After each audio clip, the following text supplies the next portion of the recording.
Their yellow beaks, white heads, and brown bodies can be recognized from a mile away. With a wingspan that could knock you off your feet, the emblem of America is a welcome sight for southern tier photographers, especially now as bald eagles are nesting around New York, including right here in our backyards.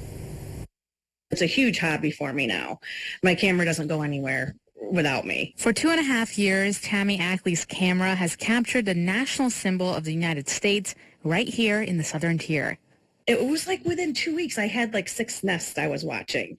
And it was just from going out and exploring. Ackley's camera has captured the bald eagles all around, along the Susquehanna and Shenango rivers, and in nearby towns like Richford and York Valley. At this time of year, in winter, eagles will tend to congregate in areas where there's open water, where they can access food, and sometimes that leads to people, some higher densities where they're feeding. People see them more often than in those locations where there's open water and there's food available to them. The national bird was on the brink of extinction, but through conservation efforts, the bald eagle is no longer on the endangered list. Now, according to the Department of Environmental Conservation, more than 170 pairs of eagles nest in the state.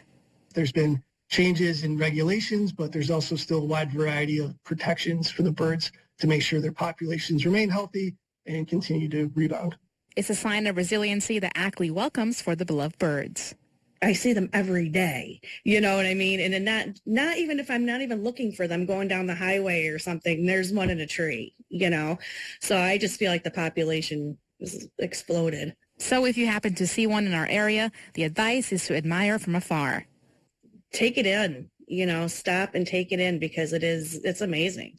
The size of them. You don't realize how big they are until you're next to one, actually. For more details on how and where you might be able to view the eagles, you can visit our website, WBNG.com.